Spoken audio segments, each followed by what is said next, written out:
बल्कि तुम अपने गरीबान में झांक के देखो कि तुम अपने खुदा को कितना चाह रहे हो।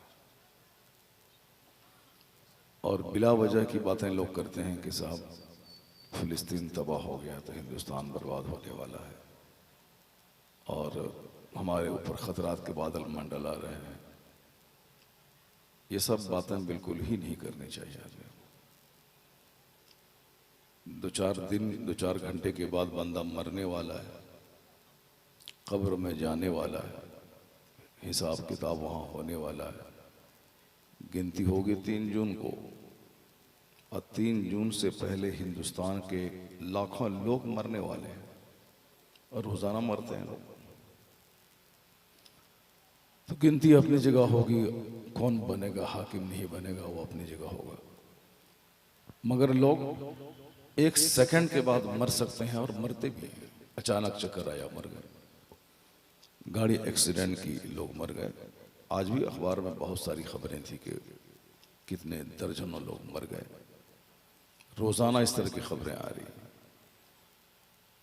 तो जो 3 जून के बाद होने वाला है उस पर तो खूब तबसरा है, लेकिन 3 मिनट के बाद जो होने वाला है उस पर कोई तबसरा नहीं। अल्लाह अल्लाह।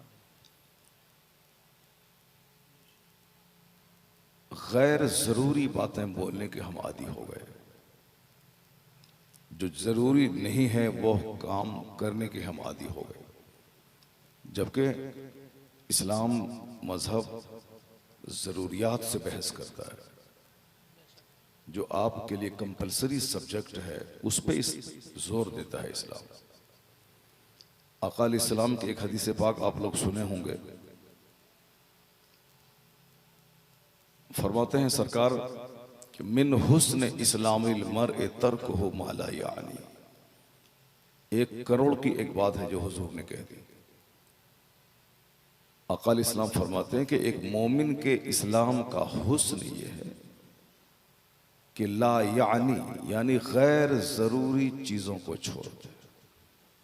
मिन हुस्न इस्लामिल मर्इ तर्कुहु मा ला यानी। एक मोमिन के इस्लाम की खूबसूरती यह है कि जो अननेसेसरी चीज है उसको छोड़ दे, जो मीनिंगलेस चीज है, जो बेमाना है उसको छोड़ दे, जिसका कोई मतलब नहीं है, जो अर्थहीन है उसको छोड़ दे। ये जिंदगी के हर शोबे के बारे में हुजूर ने फरमाया। खाने पीने, रहने सहने, उठने बैठने, दोस्ती करने, मुलाकात करने, घर से बाहर निकलने, घूमने फिरने, शादी ब्याह, तीजा 40वां अकीका, खतना, वलीमा, from the credit to the grave, माँ की गोद से लेके कब्र की गोद तक जिंदगी में जितने भी मरहले आते हैं, जितने भी मामलात पेश आते हैं, हर चीज में गैर जरूरी चीजों को बंदा छोड़ दे।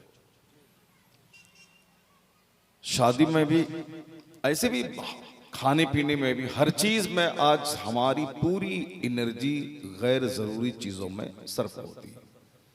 जरूरी है रोटी, मगर लोग रोटी कम खाते हैं, लोग गुटखा ज्यादा खाते हैं, सिगरेट ज्यादा पीते हैं, बीड़ी ज्यादा पीते हैं, खैनी ज्यादा खाते हैं, और साहब तंबाकू, मावा, गुजरात और राजस्थान के लोग बिल्कुल जर्दा सुपारी मिला करके रगड़ रगड़ के इतना खाते हैं कि उनकी जबान बंद हो रही है।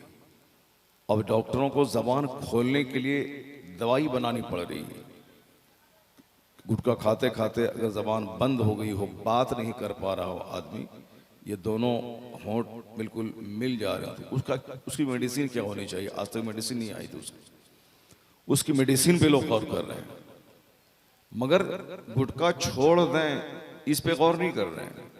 बल्कि गुटखा खाने के बाद जो दोनों जबान बंद हो रही है, जबान जो मोटी हो रही है, उसको रोकने के लिए दवाई के बारे में लोग सोच रहे हैं। एक गैर जरूरी चीज जिसका खाना किसी भी तरह जरूरी नहीं है और किसी भी तरह फायदा नहीं है, उसमें सिवाय नुकसान के कोई फायदे का पहलू ही नहीं। मैं सिर्फ ये बता रहा हूं कि जो चीजें जरूरी हैं लोगों ने किस तरह उसको छोड़ दी और गैर जरूरी चीजों के पीछे किस तरह लोग पागल हो गए। जरूरी है रोटी, मगर लोग रोटी कम खा रहे हैं।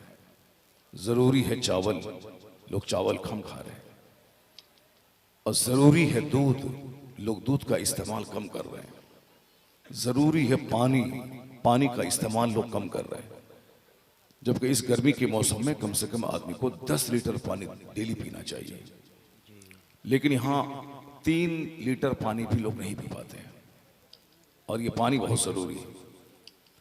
तो गैर जरूरी चीजें, और आज डॉक्टरों के पास जाने के बाद जितने भी खतरनाक अमराज हैं, सबका कारण है गैर जरूरी चीजों का सेवन। ये सारी बातें आज इस्लाम सिखाता है 1400 साल से, लेकिन ये सारी बातें आज फिल्म के लोगों ने ले लिया है। अब फिल्म में ये बातें होती हैं कि क्या खाना है, क्या नहीं खाना है, क्या पहनना है, क्या नहीं पहनना है।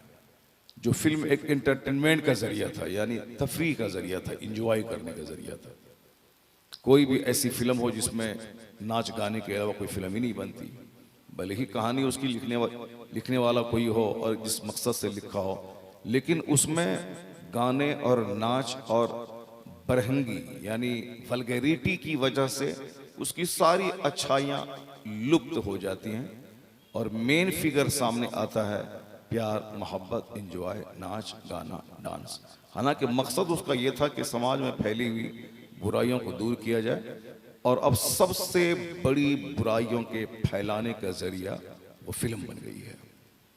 उसी की वजह से आज बेहयायां, बेशर्मी, माँ बाप की नाफरमानी, बिल्कुल बारीक और तंग लिबास पहनना, जिसकी वजह से 70 साल के बूढ़े के बदन में भी गर्मी पैदा हो जाए, यानी फालतू की चीजें, बेकार की चीजों की नुमाइश ने समाज से मोडेस्टी को खत्म कर दिया। समाज में जो एक हया, एक शर्म, एक शराफत का जो माहौल था, वो सारी चीजें खत्म हो गई। ए भाई साहब कहाँ जा रहे हैं? 2 मिनट में हम तो, हमको नहीं लगता 2 मिनट में आप आएंगे। ठीक है, जाइए। और जो एक बरहंगी का माहौल है वह उससे पैदा हुआ। जलसा 1400 साल से हो रहा है, और ये वाहिद मजहब इस्लाम है जिसमें इस बात पे जोर दिया जाता है कि जहां भी 2-4 लोग रहें, उसकी खैर खाही में उसको अच्छी बात बता दिया जाए। इस्लाम का दूसरा नाम ही है अद्दीनुन नसीहा, यानी यह दीन सरापा नसीहत और खैर खाही का नाम है। यह हदीस पाक में आया है। मजहब इस्लाम शुभ चिंतन का नाम है, यानी अपने लिए, अपने परिवार के लिए, अपने समाज के लिए, सारे लोगों के लिए भला चाहना, यही है मजहब इस्लाम। वेल विशर होना, दूसरों के लिए अच्छा चाहने वाला, सोचने वाला हो, यही मजहब इस्लाम की बुनियादी तालीम यही है।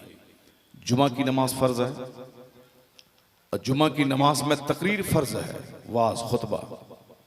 हालांकि कोई ऐसी नमाज नहीं है जोहर, असर, मगरिब, इशा के बगैर खुतबे के ना होगी, ऐसा नहीं। सारी नमाजें बगैर खुतबे के हो जाती। जोहर पढ़ने गए, तकबीर हुई, नमाज हुई, चल दिए। फजर पढ़ने गए, तकबीर हुई, नमाज पढ़े, चल दिए। अपने से कोई नमाज के बाद बैठ करके 2 घंटा वजीफा पढ़ता हो या कोई किताब पढ़ता हो, वो अलग बात है, लेकिन फर्ज वाजिब नहीं है कि उस नमाज के साथ में कोई वास पढ़ा जाए।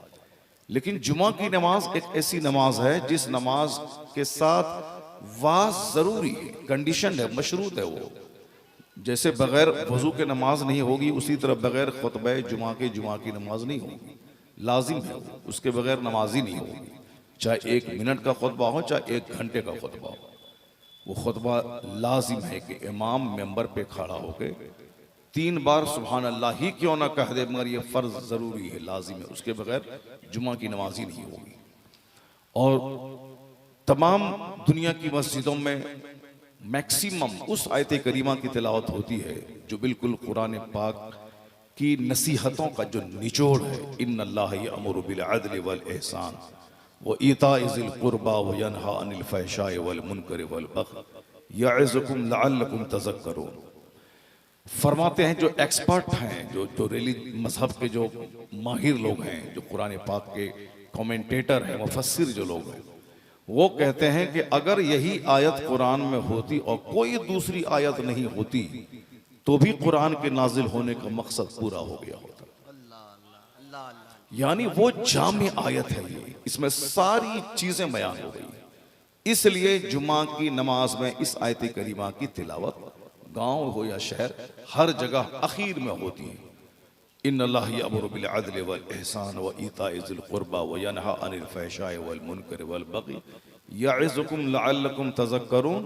इसकी तिलावत के बाद तब आखिर में खुतबा ख़त्म करने के लिए बोला जाता है वला ज़िक्रुल्लाहि तआला अअला व औला व अअज़्ज़ु व अहम व अतम व अज़म व अकबर।